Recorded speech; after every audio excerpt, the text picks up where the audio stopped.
क्या birth control pills के कोई नुकसानात हो? आज के वीडियो में हम इस सवाल का जवाब जानेंगे कि क्या बर्थ कंट्रोल पिल्स के कोई नुकसानात होते हैं। बर्थ कंट्रोल पिल्स होती क्या है? अस्सलाम वालेकुम, this is me doctor Abira Ali. I am a gynaecologist and infertility specialist. Birth control pills ऐसी दवाइयाँ होती हैं जो कि हमल को रोकने के लिए इस्तेमाल होती हैं। ये दो तरह की होती हैं, एक होती हैं कंबाइंड पिल्स, एक होती हैं प्रोजेस्टेरॉन ओनली पिल्स।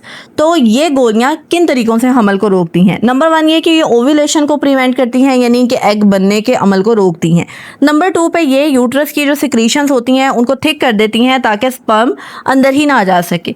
नंबर 3 पे ये यूट्रस की लाइनिंग को थिन कर देती हैं, जिसकी वजह से प्रेगनेंसी ठहरने के चांसेस कम हो जाते हैं। तो अगर इन्हें सही तरीके से इस्तेमाल किया जाए तो इनकी कामयाबी की जो रेशो है वो 99% तक हो सकती है। लेकिन क्या इनके कोई नुकसान भी हैं? जी हाँ, हर दवा की तरह इनके भी कुछ साइड इफ़ेक्ट्स हैं, लेकिन हर खातून में ये ज़रूरी नहीं कि ये सारे सिम्टम्स शो हों।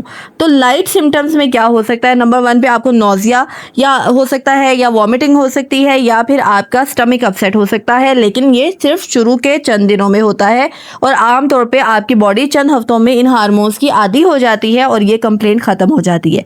नंबर 2 पे इरेगुलर ब्लीडिंग। इब्तदाई 2 से 3 माह में आपको लाइट स्पॉटिंग या इरेगुलर ब्लीडिंग हो सकती है और ये बहुत कॉमन बात है, इसके लिए किसी ट्रीटमेंट की भी ज़रूरत नहीं है। नंबर 3 पे आपकी ब्रेस्ट टेंडरनेस हो सकती है, ये भी वक्ती होती है। नंबर 4 पे हेडेक है, कुछ खवातीन में हेडेक या माइग्रेन का मसला हो सकता है। अगर आपको शदीद या फिर न्यू माइग्रेन स्टार्ट हुआ है, पहले माइग्रेन का मसला नहीं था, तो फ़ौरन डॉक्टर से रुजू करें। नंबर 5 पे मूड चेंजेस, जो कि चिड़चिड़ापन, उदासी और मूड स्विंग्स हो सकते हैं, वो पिल्स के साथ आ सकते हैं और बहुत सारी खवातीन में ऐसा कोई मसला नहीं होता। नंबर 6 में ये कि वेट गेन। बहुत सारी खवातीन को ये लगता है कि बर्थ कंट्रोल पिल से वेट गेन होता है, लेकिन ऐसा नहीं है। अगर किसी खातून का वेट बढ़ता भी है तो इसकी दूसरी वजूहात हो सकती हैं, जैसे कि डाइट चेंजेस और लैक ऑफ एक्सरसाइज या फिर कुछ हार्मोनल मसले। तो क्या ये बांझपन का सबब बनती हैं? ऐसा बिल्कुल नहीं है। माने हमल गोलियां सिर्फ उस वक्त तक हमल रोकती हैं जब तक आप इन्हें इस्तेमाल करती हैं। गोलियां बंद करने के बाद अक्सर खवातीन में चंद हफ्तों या चंद माह के अंदर दोबारा ओव्यूलेशन स्टार्ट हो जाती है और नेचुरल प्रेगनेंसी ठहर सकती है। लेकिन अगर हमल में डिले आ रहा है तो इसकी कोई और मेडिकल रीज़न हो सकती है जिसकी इन्वेस्टिगेशन ज़रूरी है। क्या खून जमने के मसले हो सकते हैं?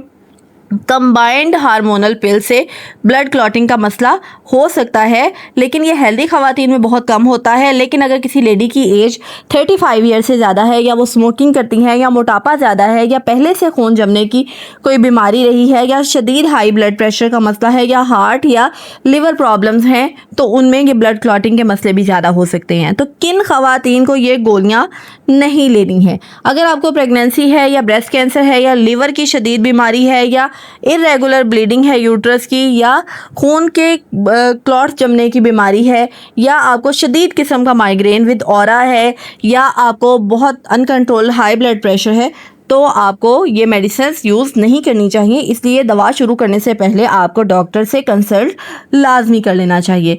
तो क्या इन पिल्स के कोई और भी फ़ायदे होते हैं? सिर्फ हमल से बचाव के लिए ही OCPs नहीं यूज़ की जाती हैं, बल्कि इनके और भी फ़ायदे हैं, जैसे कि पीरियड्स को रेगुलर करना, या हैवी ब्लीडिंग को रोकना, या पीरियड पेन को ठीक करना, या PCOS में हेल्पफुल होना, एंडोमेट्रियोसिस के सिम्टम्स को कम करना, ओवरी की सिस्ट बनने के चांसेस को कम करना, ओवरी और एंडोमेट्रियल कैंसर के ख़तरे में कमी लेके आना। इससे बाद खवातीन को ये गोलियां सिर्फ as a birth control pill नहीं दी जाती हैं, बल्कि उनकी मेडिकल डिसऑर्डर्स के इलाज के लिए भी दी जाती हैं। तो आप सब खवातीन को ये सारी बातें समझनी चाहिए कि बर्थ कंट्रोल पिल्स के नुकसानात कम हैं, फ़ायदे ज़्यादा हैं। बजाय ये कि आप एक अनवांटेड प्रेगनेंसी कंसीव करें और बाद में आप इसको किसी भी तरीके से रिमूव करने के लिए उल्टी सीधी दवाइयाँ खाएं, बेहतर ये है कि आप बर्थ कंट्रोल पिल्स को यूज़ करें, लेकिन डॉक्टर से कंसल्ट करने के बाद। तो याद रखें, हर औरत की सेहत, उम्र, बीमारियाँ और उसकी जो ज़रूरियात होती हैं वो डिफरेंट होती हैं। इसलिए किसी दोस्त से या सोशल मीडिया वगैरह से या किसी नेबर से या इर्द गिर्द के लोगों से सुन के आपने बर्थ कंट्रोल पिल्स ना तो स्टार्ट करनी है और ना ही बंद करनी है। हमेशा अपनी गायनाकोलॉजिस्ट से कंसल्ट करें, उनको अपनी मेडिकल हिस्ट्री बताएं और फिर वो आपके लिए सेफ़ और मुनासिब कॉन्ट्रासेप्टिव मेथड्स एडवाइस करेंगी, जिसमें से आप कोई भी मेथड सिलेक्ट कर सकती हैं। और मेडिसिन लेने के दौरान अगर आपको शदीद सीने में दर्द हो रही है, सांस का मसला हो रहा है, टांगों में दर्द या स्वेलिंग हो रही है या आई साइट वीक हो रही है, तो फ़ौरन आपने डॉक्टर के पास जाना है इमरजेंसी में। तो दिस वाज ऑल